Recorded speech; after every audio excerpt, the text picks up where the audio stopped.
Bismillahirrahmanirrahim. Assalamualaikum warahmatullahi wabarakatuh. Perkenalkan, kami dari kelompok 6. Saya Yusi Agnia Rahmani dengan NIM 240103049. Saya Fahri Arisman dengan NIM 240103039. Saya Arif Kurnianto dengan NIM 240103006. Di sini kita akan membahas mengenai forge welding dengan pendekatan dari jurnal yang berjudul Fabricating Carbon Steel, Composite Through Forge Welding via In Situ Interfacial Reaction of Nickel Coating. Baik, langsung saja kita masuk ke pembahasan. Oke, ini adalah judul dari jurnal yang saya review atau kami review yang berjudul Fabrikasi Komposit Baja Karbon Titanium melalui forge welding dengan bantuan lapisan nikel. Dengan penulis Wei Wang, lalu ada Chin Kai Chan, ada Yaping Wang, Daniel S. Balin, Jun Liang, dan di bawahnya ada institusi dari pada mereka. Oke, kita sekarang masuk ke slide daripada latar belakang. Mengapa kita menggabungkan baja dan titanium? Tujuannya adalah untuk menyatukan kekuatan baja yang ekonomis dengan ketahanan korosi serta rasio kekuatan berat titanium yang unggul. Namun, tantangan utamanya adalah munculnya fasa intermetalik yang getas dan fenomena dekarburasi yang seringkali membuat sambungan gagal atau patah. Ini ada gambar daripada struktur mikro awal material dasar untuk menunjukkan perbedaan karakteristik kedua material sebelum disatukan.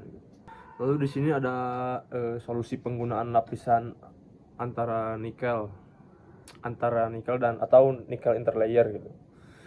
Untuk mengatasi kegagalan tersebut, penelitian ini menggunakan strategi nikel interlayer atau lapisan antara nikel setebal 40 mikrometer diaplikasikan melalui metode electrodeposition pada permukaan baja.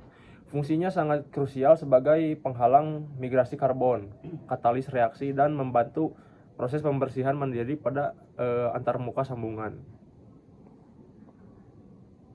Baik, di sini saya akan menjelaskan metodologi eksperimen. Nah, eksperimen itu dilakukan menggunakan simulator termodinamik Glibel 3800. Nah, Glibel 3800 ini itu berfungsi sebagai alat simulator termodinamik yang digunakan untuk meniru kondisi proses manufaktur, suhu, dan beban tinggi secara presisi di skala laboratorium. Nah, saat proses berlangsung, Glibel ini tuh memberikan tekanan, tarik, atau deformasi plastis pada material, sehingga Glibel itu dapat mengatur profil suhu, waktu, dan gaya. Nah, ketika proses ini berlangsung, Glibel dapat dijalankan dalam kondisi open air atau lingkungan terkontrol. Nah, apa sih open air itu? Nah, open air ini tuh adalah sampel terpapar langsung dengan udara, oksigen, dan nitrogen selama siklus termodinamik. Nah, ini tuh tidak ada sistem pengendalian atmosfer di sekitar. Nah, prosesnya itu meliputi pemanasan, penahanan suhu selama 1,5 hingga 30 menit dan penempaan atau forging dengan reduksi tinggi sebesar 30%. Nah, variabel utamanya yang kami amati adalah pengaruh suhu dan waktu, penahanan terhadap kualitas ikatan yang dihasilkan. Pada saat air condition, di mana di sini ada grafik thermal mechanical history-nya, jadi kita dapat melihat bagaimana grafik suhu thermal saat berjalan, saat proses.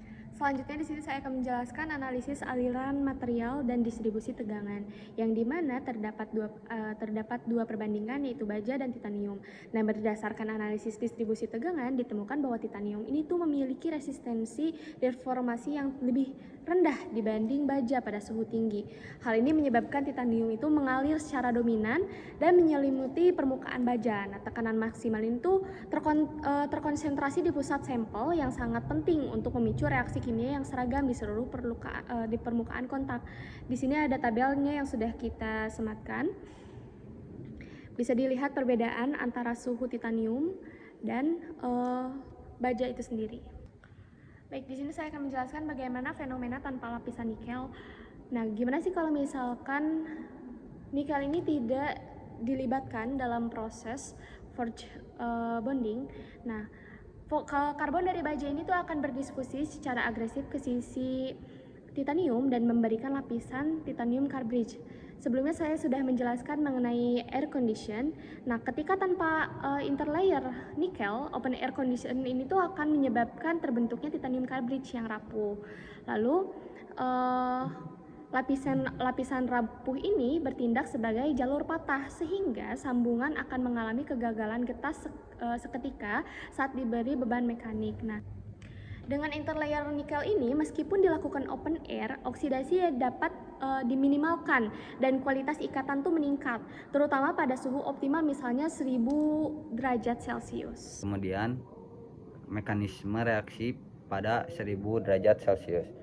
Pada suhu optimal 1000 derajat Celcius terjadi fenomena luar biasa, yaitu lapisan nikel dan titanium membentuk fase cair autektik untuk sementara yang melarutkan oksida dan kontaminan.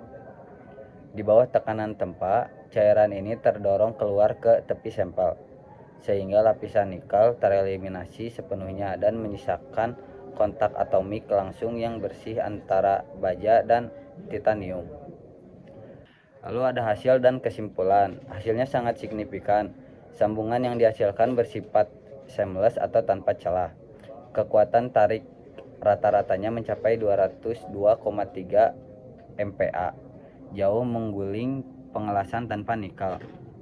Sebagai kesimpulan, metode forge welding dengan bantuan lapisan nikel setebal 40 mikrometer pada suhu 1000 derajat Celcius adalah solusi efektif untuk memproduksi komponen komposit ringan dengan integritas struktural yang tinggi bagi industri otomotif dan kedirgantaraan.